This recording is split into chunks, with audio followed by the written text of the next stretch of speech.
So Madhu call చేస్తున్నారు Abu Dhabi నుంచి. మధు గారు అడగండి మీ ప్రశ్న. నమస్కారం సార్. మధు గారు చెప్పండి సార్. ఇక్కడ మీరు టిఆర్ఎస్ వాళ్ళు ఇట్లా మీరు ప్రతిపక్షంలో ఉన్నప్పుడు ఏమన్నారు, టిఆర్ఎస్ వాళ్ళందరూ మా పార్టీ వాళ్ళని జాయిన్ చేసుకున్నారు అని చెప్పి మీరు ఇప్పుడు గోల చేశారు కదా సార్. ఇప్పుడు మరి మీ పార్టీ వాళ్ళు కూడా అట్లనే చేస్తున్నారు కదా, మరి దాన్ని మీరు ఎట్లా చెప్తారు సార్? మీరు ఎట్లా సమర్థించుకుంటారు దాన్ని? మీరు కూడా వాళ్ళని రిజైన్ చేయించుకుని పార్టీలో జాయిన్ చేసుకోవాలి. సమర్థన అని చెప్పలేము.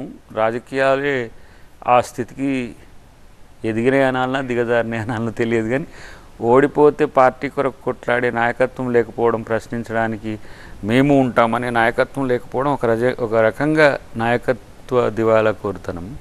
బట్ అట్లని చెప్పి ఇప్పుడు ప్రభుత్వాలుగా ఉండి అదే పనిగా మేము బీఆర్ఎస్ చేసినట్టుగా చేస్తామని అయితే చెప్పలేను. ఎందుకంటే ఇప్పుడున్న పరిస్థితులను అధిగమించడానికి కొంత ఇలాంటి చేరికలు ఏమంటాం అవసరం అవుతున్నాయేమో, అంతే తప్పితే మరొకటి కాదు. డెఫినెట్గా భవిష్యత్తులో అలాంటివి జరగకుండా చూసే ప్రయత్నం చేద్దాం. కాలర్ ఉన్నారు విజయలక్ష్మి కెనడా నుంచి కాల్ చేస్తున్నారు. విజయలక్ష్మి గారు అడగండి మీ ప్రశ్న. నమస్తే మేడం. ముందుగా TV9 వారిది ప్రోగ్రాం వారికి అభినందనలండి. ఎందుకంటే గత కొన్ని సంవత్సరాలుగా TV9 ద్వారా వారిది అనే ప్రోగ్రాం ఫాలో అవుతున్నాము.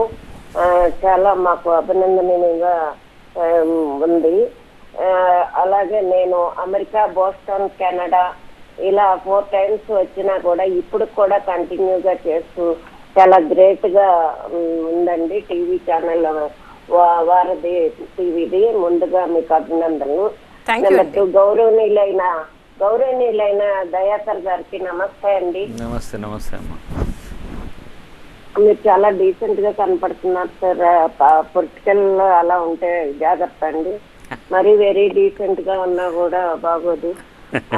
కొంచెం ఫైట్ చేస్తా ఉండాలి. నేను రిక్వెస్ట్ చేస్తున్నాను సార్, మీరు ప్రజాప్రతినిధులుగా ఈ ప్రజాస్వామ్యంలో ప్రజలకు రాష్ట్రం, కేంద్రాలు, ప్రభుత్వం నుంచి ద్వారా సేవలు చేయటానికి భాగ్యం మీకు కలిగిందండి. అవునా అండి? ప్రజలమైన మేము ఏపీ, తెలంగాణ ఈ రెండు ఎందుకంటున్నానంటే తెలంగాణ మణికొండలో మాకు హౌస్ ఉందండి, ఏపీలో కూడా ఉంది. ఎలక్షన్ పూర్తవగానే మేము ఆశించేది ఏమిటంటే మీ నుంచి ఉపయోగకరమైన ఇంపార్టెంట్ డెవలప్మెంట్ పనులు. ఫర్ ఎగ్జాంపుల్ అమెరికా, కెనడా లాగా అభివృద్ధి చెందిన కంట్రీలు వల్లే మన భారతదేశం కూడా ముందుకు వెళ్ళాలని మీరు మేము ఆలోచించి ఆ దేశాలతో పోటీ పడాలని ఆశిద్దాం. ఏమంటారు? సమాధానం చెప్పండి. Thank you. ఇంత మంచి కాలర్ ఉంటారని నేనైతే ఊహించలేదు. బట్ మీన్స్ ఏదో తను ఆప్టిమిస్టిక్గా ఉంది. ఇంకోటమ్మా, మీరు కోరుకుంటున్నట్టుగానే మీరు మేము కాదు, మనం కలిసి ఎదిగి ఒక మంచి ఆలోచన 2 ప్రభుత్వాలు చేస్తున్నాయి. గతంలో మూమెంట్ టైంలో ఒక మాట పదే అంటుంటే మేము రాష్ట్రాలుగా విడిపోదాం, ప్రజలుగా కలిసి ఉందామని. దాన్ని వాస్తవం చేయడానికి రేవంత్ రెడ్డి గారు, అటు చంద్రబాబు నాయుడు గారు ఒక ప్రయత్నం చేస్తున్నారు. రేపు అమరావతి, ఇటు హైదరాబాద్ కలిసి ఒక జోడెడ్లలాగా ఏ విధంగా ఉంటాయో మీరు చూస్తారు. రెండవది ఏంటంటే ప్రపంచంతో పోటీ పడే నగరాలుగా కూడా ఎదిగే అవకాశం లేకపోలేదు.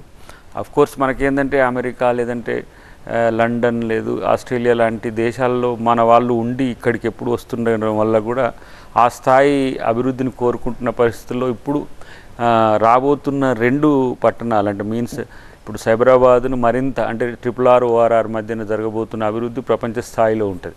అటు అమరావతి కూడా మీరు ఆల్మోస్ట్ ఆల్ మీరు ఇంటర్నేషనల్ స్టాండర్డ్స్తోని దాని నిర్మాణానికి సంబంధించి గతంలోనే చంద్రబాబు గారు ఒక ప్రయత్నం చేసిన, సరే రాజకీయ కారణాల వల్ల అది కాలేకపోవచ్చు, కానీ ఇప్పుడు అది కార్యరూపం దాల్చే అవకాశం ఉంటుంది.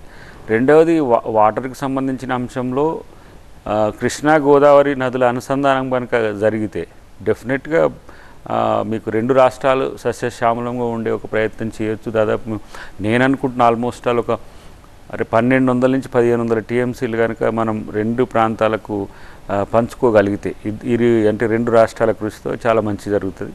మిగతా అంశాలు పెద్ద సమస్య కాదు.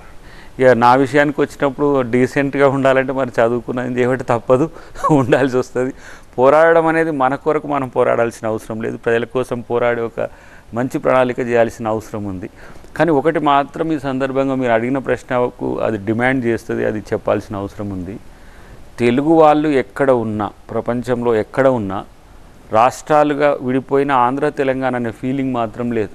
పాలకులకో లేకపోతే రాజకీయ పక్షాలకో లేదంటే రాజకీయ లబ్ధి కోసం చేసే ప్రయత్నాల్లో కొన్ని అప్పుడప్పుడు శృతి మించవచ్చు, కానీ ప్రజలు మాత్రం ఇప్పుడు కలిసే ఉంటున్నారు. రేపు హైదరాబాదు విజయవాడ మధ్యనే హాట్ లైన్ పడింది అనుకోండి, ఇంకా ఆ సమస్య ఉండదు. ఒక 2-3 గంటల్లో అటు ఇటు రావడానికి అవకాశం ఉంటుంది. 2 ప్రాంతాల మధ్యన ఉన్న ఆర్థిక మండలాన్ని కూడా మనం ఒక ఎంపవర్మెంట్ చేసుకోగలిగితే 2 రాష్ట్రాలు దేశంలోనే నెంబర్ 1గా ఎదగడానికి అవకాశం ఉంటుంది. దానికి తెలంగాణ ప్రభుత్వం సంపూర్ణ మద్దతు ఉంటుందని మాత్రం చెప్పగలను.